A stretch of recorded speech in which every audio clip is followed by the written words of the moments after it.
the clinical trial 3 years ago. Yeah. Did they survive? Yeah, they're still going. They're still playing badminton. Yeah, okay. All right. Fine. Okay, can you come over with me and just elaborate in terms of what you just said? I'll let you have a little time. Well, that's interesting. Yeah, I'd like to know the percentage of people on those trials that are given the placebo. Because obviously the health secretary said everybody who had the placebo on the trials will be included in the vaccine passport system. Okay, has anyone here got education to degree level? No, I'm quoting people that the government sources have Where talked was about your what degree they've been from? doing.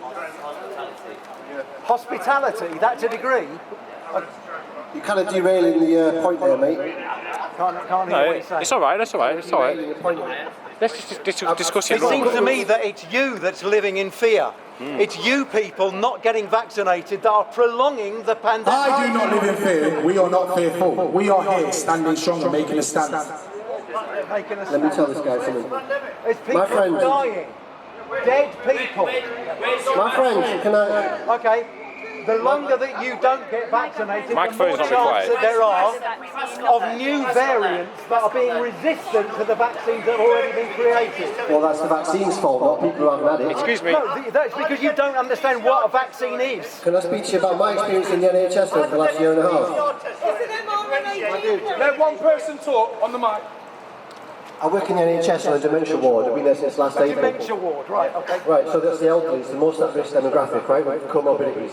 Since last April, not a single one of them, not member of staff, not patients, got sick. From the end of last April, we did have someone who first kicked off, right, through to a couple of months ago. Our first outbreak on the ward was a couple of months ago. This is after the vast majority of staff and patients are being jabbed. So I haven't seen proof that these things make us safer. I've seen proof that they actually make us more susceptible to infection because it changes your immune system's ability to deal with this kind of nursing homes infection. were closed because they were losing patients. Yeah, that's right. Because the government sent infected patients into care homes, setting off a domino effect against those. That's right. Loads of people being killed. And last March by and April, virus. that happened and gave us that big peak of deaths because of government decisions to send infected patients into care homes, right? I'm not disagreeing with that. That's what happened. After that, what happened? The curve went down and it never went back up to those levels again. Vaccinated. You just said what, last year, 2020? No, we weren't. We have more infections this summer than we did last summer when nobody had been jabbed. Making the pandemic last longer because the variants will continue to circulate. Statistics, if you like. All right, just shout. So if it's such a pandemic, why haven't you got your mask on? Why are you not protecting yourself? Why are you not social distancing? I've got a philosophy degree, okay? Put your mask on. We all need to go on. We all need to go on, Dad. It's a good question, though. Okay, so good question. Okay, so the guy's he's effed off now on his bike. I'm going to give the microphone back over to Ben in a minute, but he asked me, and he asked how they're saving the children. This is a pop-up information centre. We pop up with information where and when we want to, as and when we please. Okay? So, we're here to inform you, inform consent. We're here to tell you a different perspective. We are trying to show you the truth, the lies you've been lied to. It's been nearly 2 years this January. I've had enough, right? And I've got 5 kids, and I've said this before, the worship the ground I walk on, and I will stand to the bitter end. I will fight, I'll make a stand, I'll be here until the last breath in my lungs. So we're here for the kids. I'm going to pass it to Ben because he's on point. So the question to his answer is such. We're here saving the children, so we can't be doing with people like that, trying to oppress and suppress our speech and trying to stop us and dilute what we're doing here today. It's for the kids. People like him, the adults, some of you are lost. Okay? He talks about informed consent. Public Health England defines informed consent as requiring you to have information about long-term side effects. They're not giving you that because there wasn't any data on long-term side effects when they started rolling it out in December. Public Health England also says that to get informed consent, you have to be informed of alternative treatments, and they're not doing that either. In fact, mandates are saying that this is the one solution you're allowed to accept for a problem that has several different solutions. One of them is just healthy living. It's a pretty common type of infection that we can mitigate with healthy living, vitamins and exercise. They're not telling you that. They're not telling you about the alternative treatments that around the world have successful studies showing that they're safer and more efficient than the jabs that are being offered, which haven't been proven to work on new variants. In fact, it's admitted that they're going to work less as the virus continues to mutate. So how they can mandate this is the one solution. And tell people you can't have a job in certain sectors if you don't agree to have the jab is a problem we all can unite on. Whether you agree with the jab or not, whether you've had it or not, it doesn't really make a difference. This is now moved on to problems with civil liberties and employment rights, and they're actually contradicting provisions in the Equalities Act 2010, which says that protected characteristics should be respected, and things like religion, there's religious reasons to decline this injection, there's also philosophical reasons. If veganism is one of the aspects that people have cited to be refusing this jab, or refusing is a very strong word, you can say decline, because you don't have an obligation to accept a solution your government is telling you must accept as a consequence of your freedom. As a consequence, you need it to travel, you need it for a job, you need it to go into clubs. That's the problem that's morphed from worrying about this virus going around, which nobody's really seen an exponential amount of deaths happen. So with your own eyes, you can't see a pandemic until you switch on the news. There may have been a problem last year because of government decisions to send infected patients into care homes, which set off a domino effect amongst the most vulnerable demographic. It's a conversation we was trying to have with the gentleman that left earlier on, but unfortunately, if it gets a little bit back and forth like that, it loses the message a little bit, as Pete was saying. But informed consent is not being sought by the people that are giving these jabs. They're not asking you about if you are on medication that it might mix with. They put on grab a jab days where you just go down without an appointment, without speaking to your GP, who is really the only person that can inform you properly, and even they aren't being told everything about these jabs. In fact, they're being incentivised to promote them, which is a conflict of interest. So there's a lot of problems with the way that they're pushing these jabs as the only solution, as necessary for you accessing society in ways that you were used to for the rest of your life. They're now withholding those freedoms until you've had the jab, or they're trying to. And now they're bringing it to the kids as well. There's government bodies, I think it's the JCVI, it's the right acronym, who are asking the government to prove in court that these jabs are safe and necessary for children, because obviously there was no trial data for that. So there's actually government bodies that are asking the executive of the government to prove that these jabs are necessary and safe for kids. And they're not doing that, they're just rolling it out, and they're not giving it correctly either. You're supposed to aspirate the needle to give this kind of injection. That means you're supposed to draw back to see if there's blood come out into the needle, which means that you're in a vein. You're not supposed to do that. The manufacturers of these vaccines say that you're supposed to give it intramuscularly, so into the muscle, not into a vein. If it goes into your vein, it can cause a lot of different health problems, and we're now seeing reports of that even in the mainstream media, which have been terrible in covering these problems, but it's starting to get through now because the problem is unavoidable. Myocarditis is heart inflammation, is a problem that is proven now in studies to be a result of being given this medication intravenously. And the WHO has advised against doing that to save on pain. So, to save you going out more than once, the WHO says don't bother aspirating the needle. This is all medical terms, but you can look into more detail if you want. There's lots of things on the stalls, leaflets and QI codes that you can look into this stuff in more depth. A lot of it's on the government's own website. That's the irony of it, of course. The government run the yellow card system, which is an official count of the adverse reactions and deaths that occur as a result of these injections. And by their own statistics, these jabs are more dangerous than all other previous legitimate vaccines combined. We're not anti-vax, we're Pick up the arse, because you are leading your kids into a hell of shit of mess. Mind my language. But it's that real. Some of yous, you've done what you've had to do, jab job, jibby jab job, right? Vaccine passport so you can go abroad, go Turkey, Spain, enjoy your holidays with your friends and your associates and acquaintances, get your son, get all tanned up, get your cheap fags on the way back from the airport. Some of yous have wanted, or what needed the materialist things in life, so you have chosen to decide to be, bribed and coerced and blackmailed into doing something. Some of you know you've been bullied into it. Some of you know it's not right. But listen, this is where we're at, right? It's about the kids now, and it's about the children. So do not try and dilute my message or try and dilute my vision and what I'm visualising. Because I'm going to put it out here, and it's happening now, it's in reality. I've manifested it and we're here right now. We're only going to get bigger and badder and stronger. And it doesn't matter what obstacles are in my way, because The strength I've always thought I've had in life, I'm even stronger now. I'm bench pressing 1,000 kilograms because I've got to. I've got to be that strong. I'm a beast of a man. Where are the beasts of the men? Where are you blokes?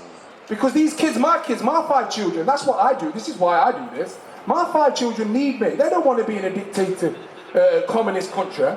My kids won't be blackmailed and bullied and told what to do and what not to do. My kids will not have the experimental jab.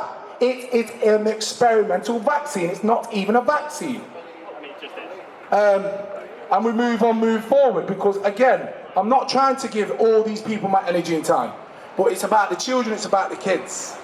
And this is where I'm at. This is the message. This is why I do. This is why we're doing this. This is why we're all here today as a collective. Okay? A team of people out here. We're doing it voluntarily. We're doing it through the love of love. We're doing it from our hearts. Yeah? We're giving you our services. We're offering you a service. So these leaflets and these papers on the table. Come and have a look what we've got. Right. And we move forward. We do not get dragged and sucked into these people what just want to aggravate us and say stupid things on the way past. Unless you want to come and speak to me about logical common sense, unless you want to have a proper debate, we'll come over here. I've got people what can back it up. Otherwise, toodaloo. Right. So going back to 99.97 survival rate, the kids don't need this vaccine. The kids have never been at risk.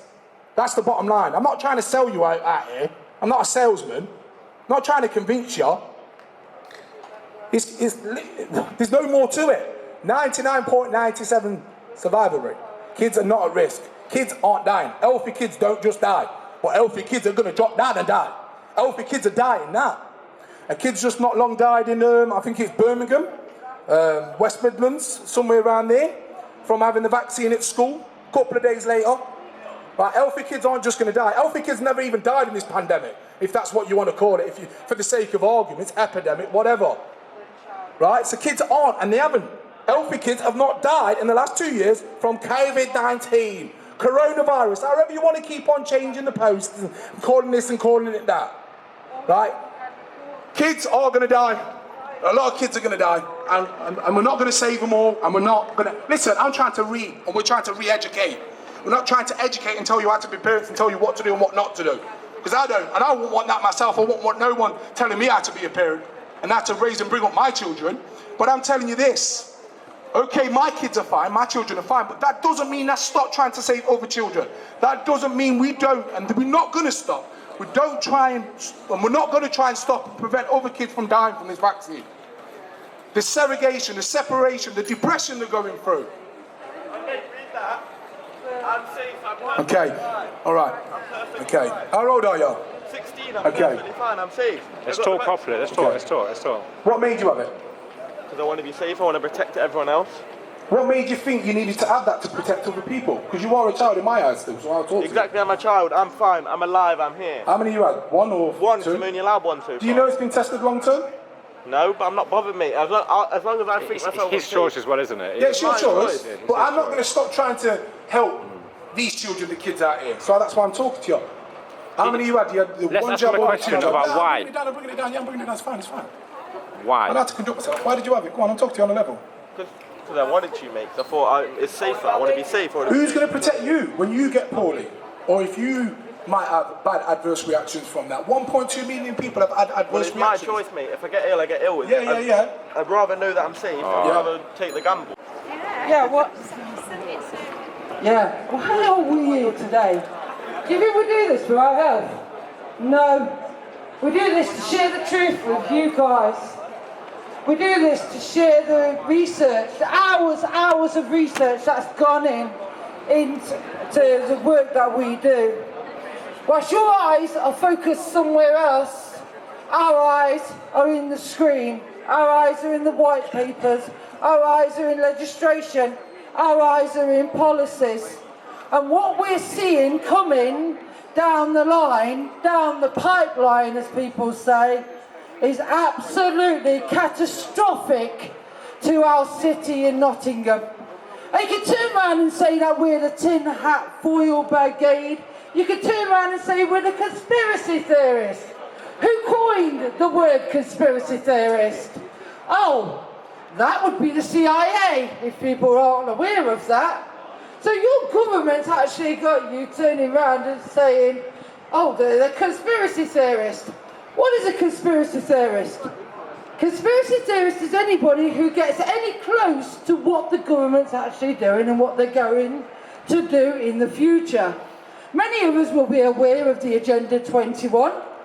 Are we aware of the Agenda 30?